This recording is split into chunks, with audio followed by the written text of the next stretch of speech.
আসসালামু আলাইকুম প্রিয় দর্শক, আপনারা যে যেখান থেকে দেশ এবং প্রবাস থেকে আপনারা যারা আমার এই ভিডিওটি দেখতে পারতেছেন, আমি সবাইকে জানাই ঘাসের মেলা কৃষি খামারের পক্ষ থেকে আন্তরিক শুভেচ্ছা এবং অভিনন্দন। এই যে আমার সামনে যে ঘাসটা আপনারা দেখতে পারতেছেন, এই ঘাসটার নাম হচ্ছে ইন্দোনেশিয়ান স্মার্ট নেপিয়ার ঘাস, গরু ছাগলের প্রিয় ঘাস। এই ঘাস যদি আপনারা একবার রোপণ করতে পারেন তাহলে কমপক্ষে 5 থেকে 6 বছর আপনারা একটানা গরু ছাগলকে খাওয়াতে পারবেন।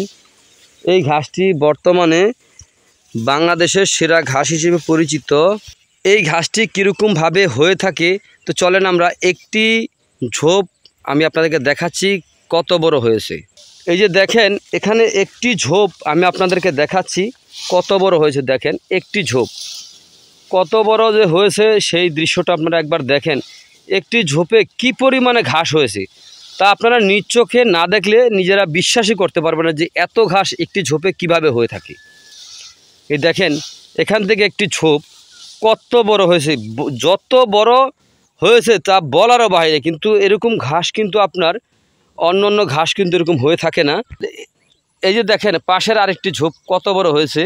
এই ঘাসটি একবার যদি আপনি রোপণ করতে পারেন তাহলে কমপক্ষে 5 থেকে 6 বছর আপনি একটানা গরু ছাগলকে খাওয়াতে পারবেন।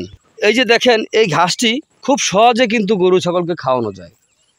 এই ঘাসটিতে ভিটামিন রয়েছে 30%, প্রোটিন রয়েছে 25%। তো এ কারণে এই ঘাসটি খাওয়ালে দানাদার খাদ্য খাওয়াতে হয় না। দানাদার ছাড়া যদি আপনি গরু ছাগল পালন করতে পারেন তাহলে কিন্তু খুব সহজেই আপনি সফলতা অর্জন করতে পারবেন।